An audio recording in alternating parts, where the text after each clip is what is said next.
Alright, folks. Just went through last episode of the season of the Orville, and to correct misconceptions, this is always been going to be the last episode this season of the Orville. They did not move the finale to next season. This has been the finale. The one they moved was actually going to be episode 12, but the one before this. Don't ask why, but there was some pretty good reasons. A lot of it production-wise, because a lot of effects need to be finished up for stuff, but there was also some editorial reasons. And there will become apparent when they do air this episode. I'll talk about it then, when it does air. Till then, please don't ask. I can't. I've sworn to secrecy. Okay, someone could get in trouble if I blab too much. But we got here in this one, mad idolatry. This is why the Prime Directive, and again, they do a pretty good job of explaining Star Trek concepts better than Star Trek ever did.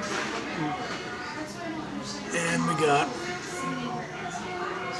we're going to, because it's even better than the Who Watches the Watchers, because that one, it was all pretty much real time and compressed. But this one, it's like, you get the whole thing over time, where these seeds are planted, and then, fast forward 700 years, and, oh dear. That was a problem, wasn't it? Another 700 years, and oh boy, it's gotten worse. The attempt to fix it didn't work. Which is why sometimes like best don't try and fix it. You're only going to make things worse.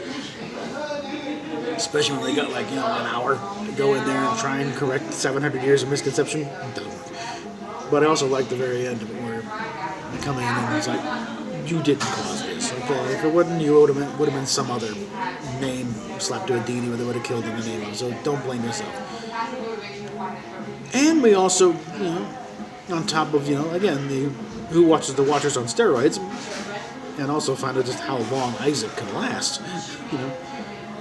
You'd think they would have, done a couple of, upgrades on the side, but still came out looking the same, which is fine, I guess. They like the way it looks. But a lot of character stuff here, and addressing the will Ed and Kelly get back together, and this is a perfect example of why you don't want to rush that if it happens at all. Because you're not just dealing with a guy and a girl. Like I told you, you're talking about a commander and his first officer. And the chain of command is something you don't tie in a knot. You got to play very careful with that, because that's the kind of thing that can really screw up a situation. Probably less so with a captain and first officer, but if it was lower down, let's take, for example, Lieutenant Commander Lamar and the ensign in there. Yeah, I mean, if what they do on their off hours is their own business, unless she's under his direct command, which probably not, because Lamar may be, reckless, but he's not stupid. So we could, and I think rewatch it, but I'm pretty sure that was his tunic she was wearing. So hers is probably a totally different color. So if they're not in the same chain of command, the same authority, then probably no problem that way. So that's the old Air Force guy. Fraternization.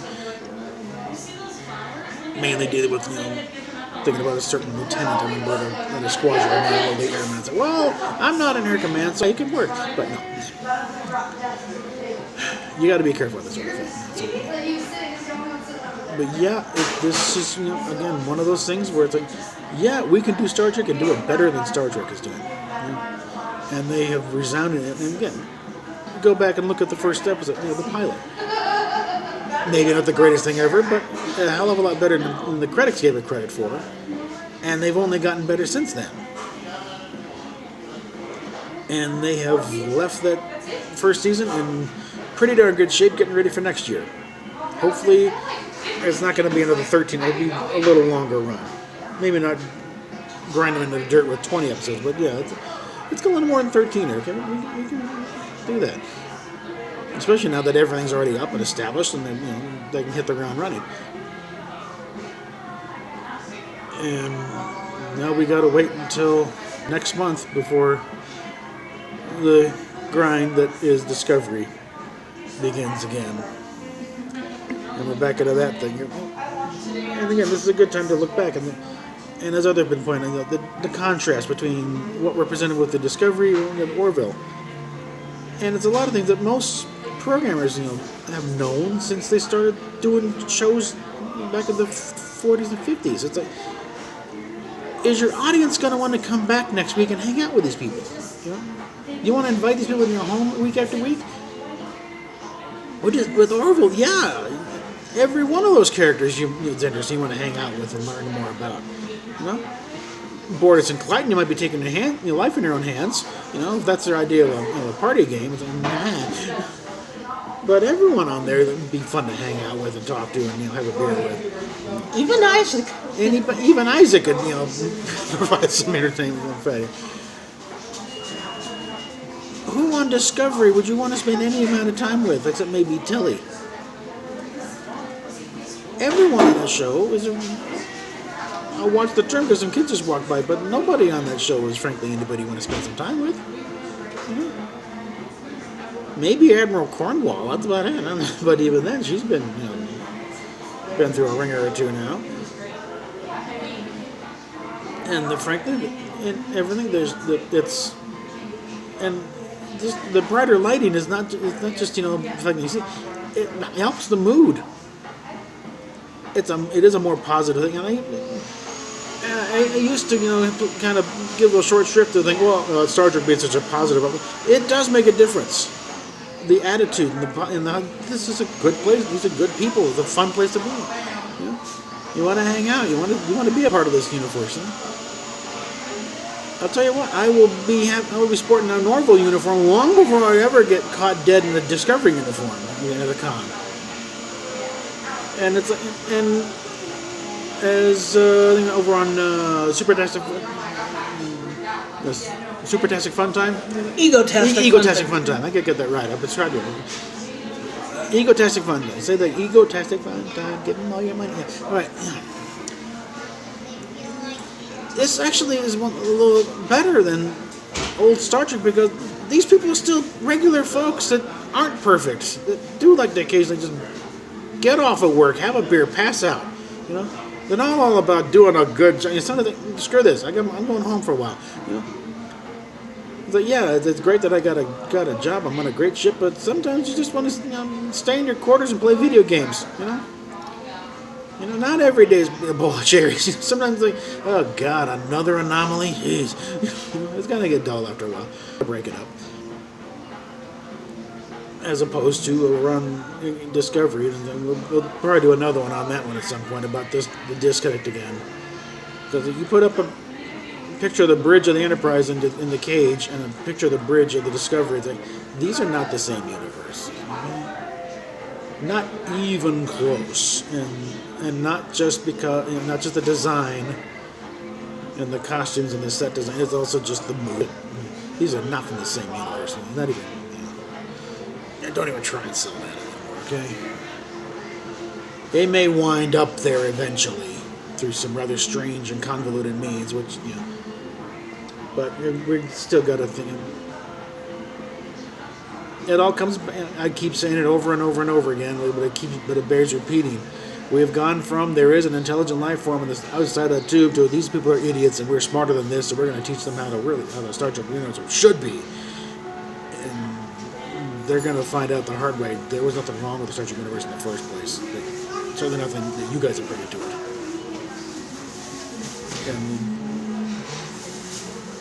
And just again, I think this one would just be well, that was a nice attempt, but nope, out, and it'll lay fallow for a little while.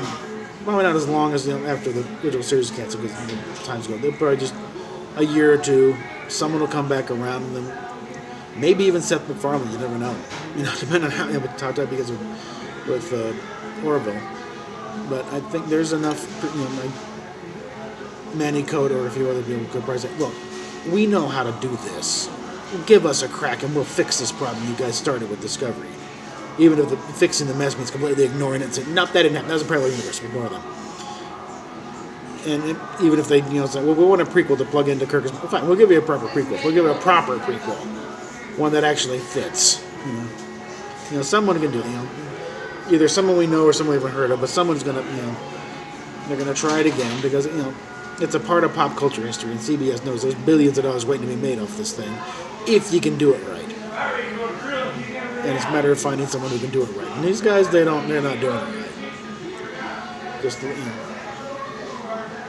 because again, something that Egotastic Fun Time came up with that I've been preaching for a while is like, look at the Rotten Tomato scores. You cannot find bigger disconnects on both Orville and on this Star Trek Discovery between the critics and the fans. Because, look at that back up. Stop that. No, there we go.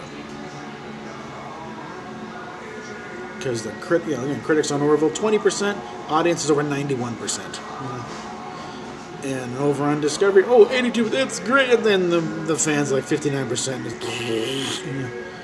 And it only started like mid 60s and just went down from there. So that's where we stand, folks. And we're just waiting. There's going to be a lot more anticipation now for Orville to come back. Hopefully it's not going to take till 3rd of December, but 3rd of September, but it probably will. Just to get nice and build up. But we'll see what and also see what kind of numbers Discovery, if we can find out them, because again, part of the, I guess, advantage that they have is that CBS All Access doesn't have to publish anything number-wise.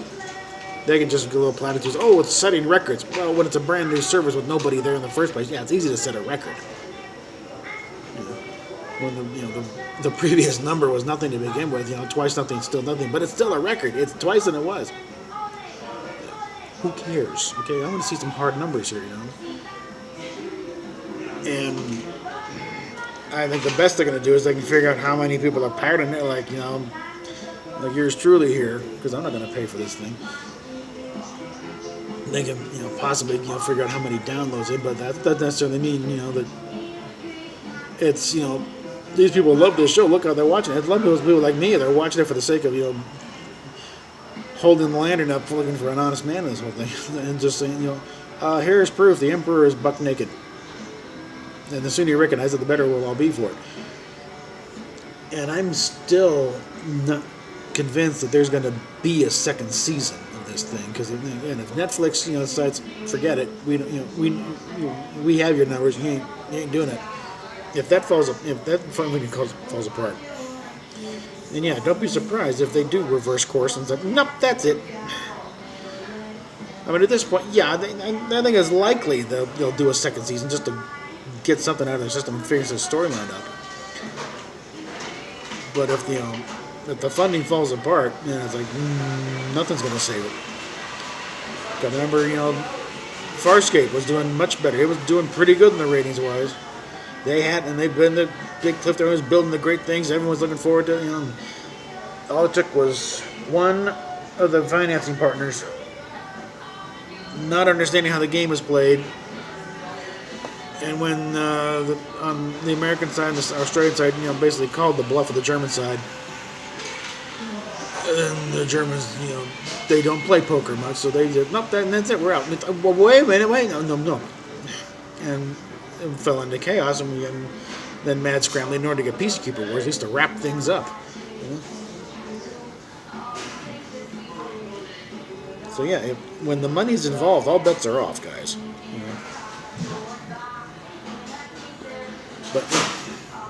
But we got Discovery. The Orville is it's in excellent shape. They've got the fan. The Star Trek fan base are excited about Orville, and they ever worry about Discovery and getting more so, because it's filling a very badly needed to fill niche. But this is what we've been lacking.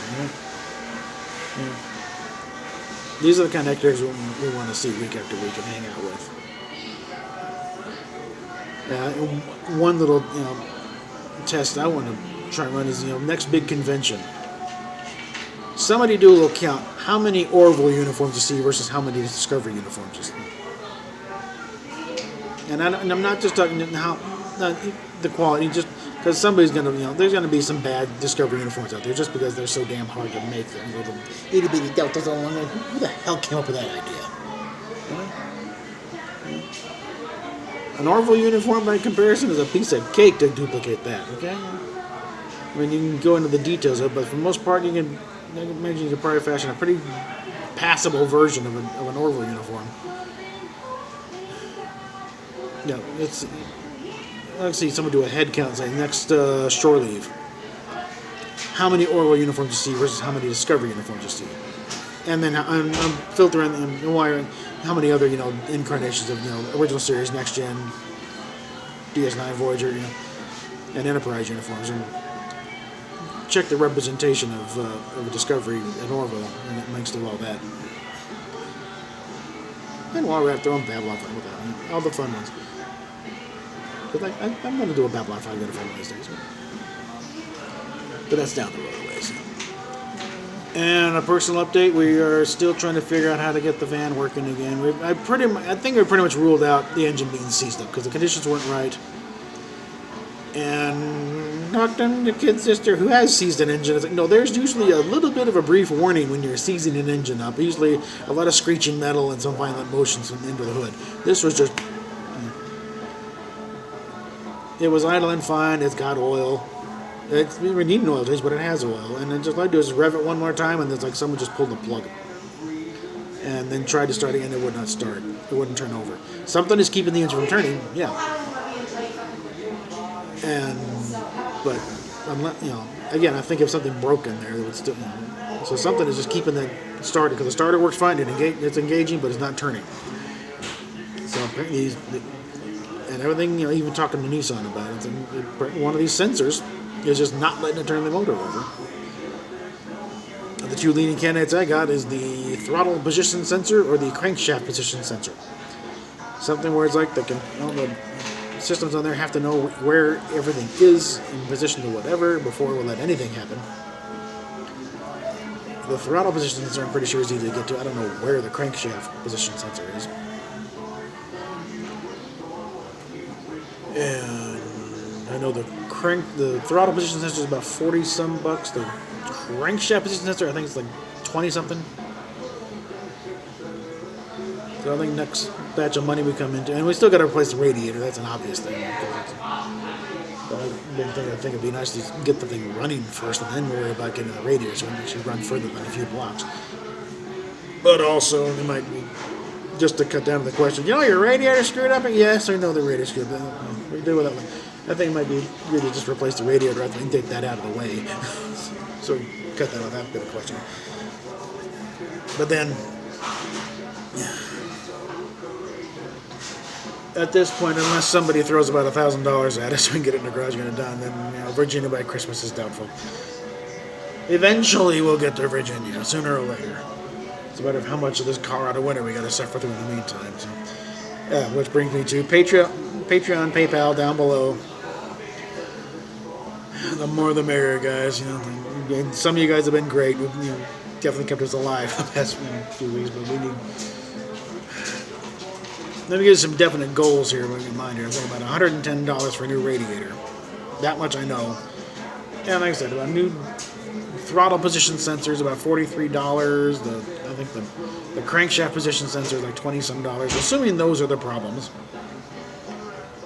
they're good. They're leading candidates, but without a diagnostic thing plugged in to make sure that's all in going. There's a remote possibility there's a short that keeps draining the battery, or it's just we can't keep it running, so we can't tell why our battery keeps going flat.